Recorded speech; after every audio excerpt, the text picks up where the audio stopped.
Hello, नमस्ते, राधे राधे, जय माता दी आप सभी को मेरी तरफ से। तो जो नवरात्रि का फर्स्ट डे था कुछ ऐसे शुरू हुआ, पता नहीं कैसे उस दिन मुझे फीवर आ गया, तो मैं दवा खाई, शिकंजी पिया और नहा धो के आ गई मैं अपने शॉप पे कुछ काम से। क्योंकि इस मॉर्निंग में तो मैं जा नहीं पाई माता रानी के मंदिर, तो हम सोचे चलो शाम में ही चलते हैं। तो फिर हम और मम्मी और मेरी बहन सब लोग रेडी हो गए और मैं मम्मी को बोली मम्मी थोड़ा सा कूल बनते हैं। उसके बाद हम लोग निकल गए मंदिर के लिए, यहाँ से अपनी माता रानी के लिए प्रसाद ले लिया। और मेरी मम्मी की इत्तेफाक से फ्रेंड मिल गए, उन्होंने बोला कि आप तो ऐसे आते नहीं हो कभी मेरे मंदिर, तो चलो लेके चलते, क्योंकि इन्हें शाम की साफ़ सफाई भी मंदिर की करनी थी। तो हम लोग भी बोले भाई चलो दर्शन कर लेते। तो यहाँ पे सारे भगवान जी थे और गणपति बप्पा का मतलब इतना अच्छा लग रहा था ना ये पोस्टर कि मैं क्या बोलूँ। और यहाँ पे हमारे बजरंग बली भी विराजमान है, भोलेनाथ भी हैं और माता रानी भी हैं। तो सारे भगवान जी का एक साथ दर्शन मिल गया हम लोगों को।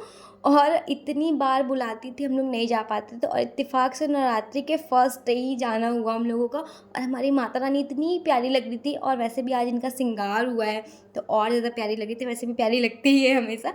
और मम्मी ने फिर पूजा किया, फिर हमने भी पूजा किया कि भाई माता रानी आपकी उंगली पकड़ के ही चलना है ध्यान रखिएगा।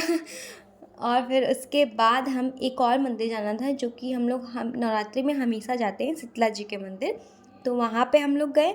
और उसके बाद मम्मी को जो भी पूजा करना था, जैसे भी करना था, मम्मी को जो पता था, नारियल चुन्नी जो भी चढ़ाना होता है मम्मी ने चढ़ाया, और हम लोग बैठ के बस देख रहे थे कि कैसे कैसे क्या क्या पूजा कर रही हैं। भाई सीखना ज़रूरी है ना कि कभी हम लोग को भी करना पड़ेगा। और उसके बाद हम पहुँचे अपने गुग्गू के पास। इसके मतलब इसको मैंने कितने टाइम के बाद देखा, काम के चक्कर में आ ही नहीं पाते इसके पास। तो मैं इसके लिए बाथ टब लेके गई थी, क्योंकि अब तो गर्मी आ गई, तो ये जम के नहाएगा और खूब मस्ती करेगा। अब तो बड़ा भी हो गया है, तो ये तो बड़ा खुश हो गया। उसके बाद इसकी मस्ती ऑन है, अपने घोड़े पे बैठ के खेले जा रहा है, जो कि इसको बर्थडे गिफ्ट मिला था, इसके दादाजी ने दिया था। और बड़ा क्यूट लग रहा है। मैं तो मन कर रहा था कि इसको छोड़ूँ ही ना, पर टाइम भी बहुत ज़्यादा हो रहा था। तो फिर हम घर के लिए निकल गए। फिर घर पे आने के बाद मैंने चाय पी शाम की अपनी। और हमारे यहाँ चैत्र के नवरात्रि में 2 साल से राम कथा होता है, तो हम सब वहीं गए हुए थे। और इतनी सारे चक्कर पकड़ देख के तो बड़ा खुश हो गया। उसके बाद यहाँ पे हमारी जो गुरुजी हैं वो कथा वाच रहे हैं और सब लोग बैठ के सुन रहे हैं।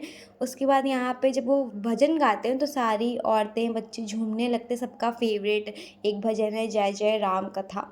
तो भाई वो जब भजन गाते हैं तो सब मगन हो जाते हैं। फिर हमने प्रसाद लिया और फिर घर के लिए निकल गए, क्योंकि काफ़ी लेट हो गए थे, 11:30 हो चुके थे। तो मैं बोली भाई चलते हैं, क्योंकि बहुत ज़्यादा लेट हो। तो मिलते हैं अगले व्लॉग में, बाय बाय, टेक केयर।